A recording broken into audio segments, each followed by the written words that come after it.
Myriam a 60 ans, une vie professionnelle, un mariage, un enfant et une jolie maison. Pourtant, elle sait qu'il y a autre chose. Avec les baumes sonores, elle a choisi de traverser le pont qui la sépare d'elle-même. Dans cette série de capsules, nous suivons sa traversée au fil des écoutes, semaine après semaine. Première étape de cette traversée, stimuler les fonctions sanguines, activer la régénération cellulaire et transmuter la mémoire de l'âme grâce à la cure Régénération et Libération mémorielle. Dans cette capsule, nous faisons le point sur la 5e semaine d'écoute avec le baume sonore numéro 9 dédié aux poumons. Vous êtes les bienvenus à bord. Pensez à vous abonner et à partager ce podcast. Bonjour Myriam. Bonjour Erin. Aujourd'hui, nous allons parler de ton expérience avec le baume poumon. Les poumons qui, au-delà de leur fonction respiratoire, gouvernent la circulation du sang et de l'eau dans tout l'organisme. Et là où il y a de l'eau, il y a de l'émotion, beaucoup d'émotions. De la tristesse, du chagrin, le sentiment d'enfermement en soi, le sentiment d'oppression, mais aussi la peur de l'abandon et du rejet. Alors, si les poumons sont liés à l'élément eau, ils sont également liés à l'élément air et à la notion de territoire vital, avec l'impression d'étouffer ou de manquer d'air, la sensation d'être envahi ou au contraire isolé. L'être va être confronté à des situations qui en réalité sont le miroir de ses propres interdictions et de son propre enfermement. Et comme chaque médaille a son revers, les poumons sont donc aussi le lieu de tous les dépassements. C'est par la puissance de son souffle vital que l'être peut accomplir des exploits, gravir des montagnes et atteindre des sommets. Les poumons représentent donc à la fois les limitations intérieures de l'être, mais aussi sa formidable capacité à les dépasser et à se surpasser lui-même. Donc, des poumons comprimés vont révéler différentes problématiques, la principale étant un manque d'autorisation et de liberté intérieure. Ce peut être un souffle coupé en lien avec un trauma ancien, une tendance à étouffer ses émotions, une difficulté à se libérer du passé ou à en faire le deuil, etc. Voilà ce qui se joue dans cette étape avec le baume poumon. Alors Myriam, comment s'est déroulée cette 5e semaine d'écoute? Confortable ou pas confortable? Mais écoute Erin, plutôt confortable, mais très intense. As-tu noté une ou des sensations corporelles particulières? Alors surtout sur l'arrière du poumon droit avec une pression très très forte. Et puis cette sensation de cage thoracique qui reste compressée, pas vraiment ouverte. J'en prends de plus en plus conscience en fait. Alors tu sais que c'est un processus qui est en cours et que même si tu as terminé les écoutes avec ce baume poumon, il va continuer à œuvrer en toi. Donc je te propose qu'on vérifie ça lorsqu'on parlera de cette 6e semaine d'écoute qui va concerner le baume cœur et je pense que ce que tu ressens est possiblement lié au cœur. Est-ce que tu as constaté un mouvement ou un changement dans ton corps? Alors, il y a 2 choses surtout, c'est que de nouveau, j'ai vu la réapparition de pulsions un peu sucrées et puis aussi des abcès dans la bouche qui sont apparus après qu'on ait clarifié une situation qui s'est présentée cette semaine. As-tu relevé une synchronicité ou un événement significatif? Alors, il y a eu un événement marquant pour ma famille qui concerne ma fille. Donc, c'est la découverte que depuis la rentrée scolaire, elle a 10 ans, eh bien, en fait, elle est victime de harcèlement. J'ai commencé le baume le dimanche et dès le lundi, il y a eu vraiment une crise avec ma fille. Et là, enfin, à la faveur de cette crise, elle a pu libérer sa parole et m'expliquer ce qu'elle vivait depuis le mois de septembre. Et c'est venu réveiller les propres harcèlements dont moi-même j'avais été l'objet quand j'étais enfant. Il y a une vraie mémoire transgénérationnelle du rejet, de l'exclusion qui est extrêmement douloureuse dans ma famille, mais aussi du côté de la famille de son père. Donc ça a été un moment très très prégnant.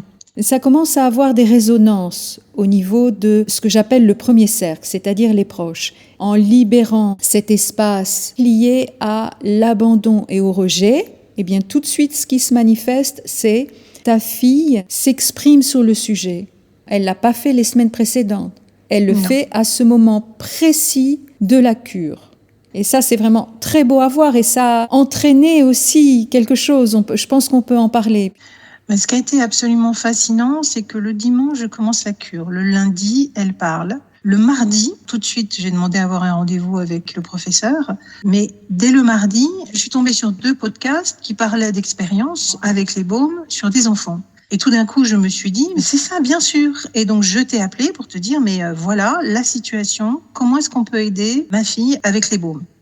Au passage, je fais un petit coucou à Aude, avec qui j'ai enregistré un très bel épisode où on parle justement de ce que peuvent apporter les baumes sonores pour les enfants. En l'occurrence, son fils Louis, qui a 10 ans, le même âge que ta fille. Exactement. Voilà. Et à ce moment-là, tu tombes comme par hasard sur l'épisode avec Aude. Donc, ça montre une chose, c'est que à partir du moment où vous vous engagez dans ce processus de transformation intérieure avec les baumes, votre processus est soutenu et vous êtes guidé en permanence. Et Myriam, franchement, elle a dégusté dans tous les sens du terme. Et pas que des bonbons, hein, pas que des chamallows. Mais elle sait une chose, c'est qu'elle peut s'appuyer sur cette intelligence qui œuvre en arrière-plan. Cette semaine, tout s'est mis en place de façon supersonique parce que le lundi, je découvre le problème et dès le jeudi midi, j'obtiens un rendez-vous avec le professeur. Tout a été rapidement.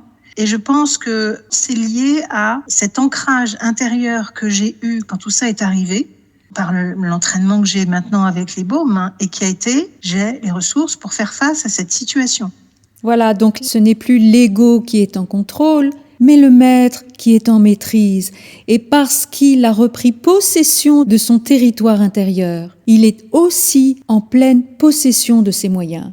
Avec cet ancrage dans le corps, il peut tout traverser. Et avec une fluidité, une intelligence et une efficacité redoutables. Et alors quand même, ce qui est intéressant, c'est que du coup, quand je t'ai expliqué les problématiques que rencontrait ma fille, le baume qui est apparu pour elle, c'était le baume poumon. Et le résultat a été quoi ? C'est que on a écouté, ma fille et moi, tous les soirs, le baume poumon ensemble. Et je pense que quand on est concerné, comme je le suis, par vraiment donner du sens à sa vie, nettoyer autant que possible vraiment des choses qui n'ont pas pu être réglées, que ce soit de cette vie-ci ou du transgénérationnel, cette image-là de ma fille et moi écoutant un baume pour libérer des mémoires de tristesse, d'exclusion et d'abandon, j'ai pas de mots. Je pense que c'est une déflagration extraordinaire, au-delà de simplement de ce petit cercle familial que nous représentons. Vraiment. Absolument. Et quand tu fais cette écoute avec ta fille, il y a vraiment un canal de lumière qui s'ouvre, qui vous enveloppe et qui permet de remettre les compteurs à zéro dans toute cette lignée des femmes qui ont vécu l'abus, l'exclusion, le rejet, l'abandon. C'est une grande libération. Et alors, je crois que tu as une jolie anecdote à transmettre au sujet de ces écoutes avec ta fille Tara. Oui, mais c'est amusant parce que je lui avais expliqué le baume poumon, qu'on voilà, on travaille l'ouverture devant, mais qu'on travaille aussi l'ouverture à l'arrière. Dès le deuxième baume, ma fille m'a dit à un moment donné, pendant qu'on écoutait, elle me dit « c'est bizarre, à l'arrière, j'ai l'impression qu'il me pousse des ailes. » C'est beau. Oui, c'est baume. Oui, c'est baume. Et quelle est la prise de conscience qui a émergé durant cette semaine ? Eh bien, cette semaine, ce que j'ai vraiment pris conscience, c'est que j'ai toutes les ressources à ma disposition pour gérer n'importe quelle situation. Soit parce qu'elles viennent de moi, soit parce que de toute façon, elles me seront proposées. Mais voilà, je peux vraiment avoir confiance dans la vie. Et quel enseignement retires-tu de cette semaine d'écoute ? Je pense que c'est vraiment, oui, je peux avoir confiance en moi maintenant. Ça va au-delà d'avoir confiance en la vie. Oui, c'est en fait la capacité d'aimanter autour de moi, de ramener à moi, vers mon centre, toutes les ressources dont j'aurais besoin pour gérer une situation. À tout instant. Oui. Génial. Ah oui, c'est confortable. Ça change la vision. C'est clair que c'est beaucoup plus confortable. Et puis, il y a de la joie. Oui, je pense que ça s'entend. Oui. Merci infiniment Myriam. Prochaine étape de ta traversée, le baume sonore numéro 10 dédié au cœur. Je te dis à tout bientôt. Merci Erin. Si vous aussi, vous sentez qu'il est temps de vous lancer dans cette traversée intérieure pour devenir qui vous êtes vraiment, rendez-vous sur le site de la marque Tenso pour découvrir l'univers des baumes sonores. N'hésitez pas à demander un conseil personnalisé, je me ferai une immense joie de vous accompagner.